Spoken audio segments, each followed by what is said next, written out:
Okay, this is a video guide to how to install the IAT on the 2023 BMW M1000RR. Now, as you'll see, I already have it through here, and it comes down through there. This section of it can be used if you use the guide for our 23 S1000RR. Just use that to get to this point, and I'm going to show you how to take off the whole front end so we can install the IAT properly. First, take off 1, 2, 3, 4 screws. These are our T20s. After you pull out the screws, the windscreen pulls out. And you can see right there what it looks like when it's pulled out. All right, now we're gonna pull off the mirrors, and these mirrors are just like the older bikes. It's a 10mm right there and there, and this comes out, but the actual electronics for it usually sit behind this piece, but you can't pull this off till way later. So in order to do this, they have a wire right here. See that? You just pull on it, and the whole harness comes out. Just disconnect that, unscrew that, and this will pop right out. All right, guys, I'm gonna show you as best I can how to pull this lower piece off. Now, there's 2 bolts at the bottom there. They're T25s. And then you're also gonna have clips. So there's like a clip here. See that clip right there? That clips into the fairing up top through there. And there's clips all over this thing. So you'll see right here, there's guide. There's like guide holes and everything here. When you pull off this T25, the guide holes will come out. There's also routing right here for the lines right there. So just make sure you're careful when you're pulling it off, and make sure that you leave one bolt attached up at the top here. This one preferably right there. When you pull everything out, and then you pull the bolt out, and then just pull this out from the bottom so it doesn't just fall and scratch and mar the carbon. All right, so now we're gonna pull out the radiator funnel here. So that's one bolt here, T25, a T25 down there. And then there's one right over here, right there. Pull all 3 of those out. There is one right here, but leave that in just for now.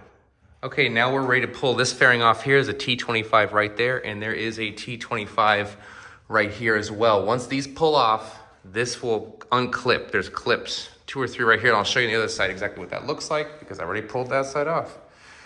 So over here, you'll see there's a few clips. This fairing will pull right out. Just be gentle and pull it right out. These clips, and then the whole thing will fall out. So now we've exposed everything here. We're gonna pull out this T25, and there's 2 T25s here and here that secure this front nose piece. Pull it out, but be careful. I'd probably put a rag right here because this is the only thing that's really securing the air guard here that's all carbon. So unless you want the carbon to scrape the carbon, put a towel here, because once you pull this out and unsnap it with the 2 pieces that snap here, it'll pull out and this will fall. So just make sure it doesn't fall on the carbon. And this pulls out just like that. And you can see it snaps right in just like most of these other fairings on this bike. So I got one side done here so you guys can see. You'll pull out the T25 here, and then this fairing will be free to pull out. Now it's pulled by a bunch of tabs. So you can see right here. It just kind of clips into here and you just pull it out very gently. I mean, it'll take some force, but don't be scared. And then over here, there's another pull. You pull this and it's about right here. There's another like push tab. I'll show you what it looks like on this side. Where is she?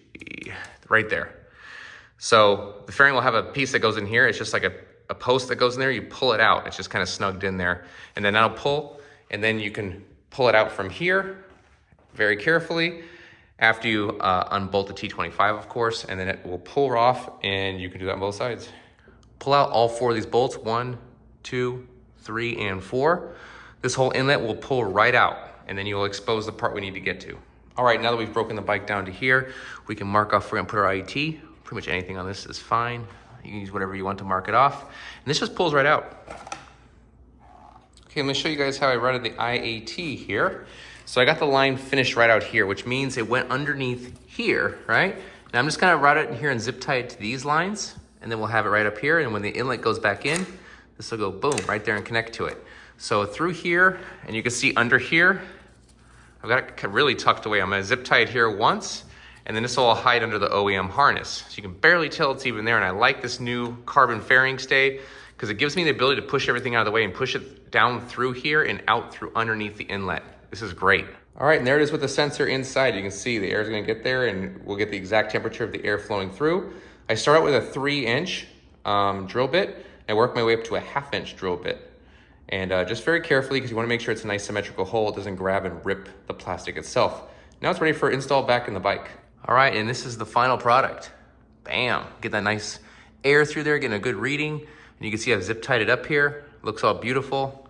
And even over here, looks nice and clean.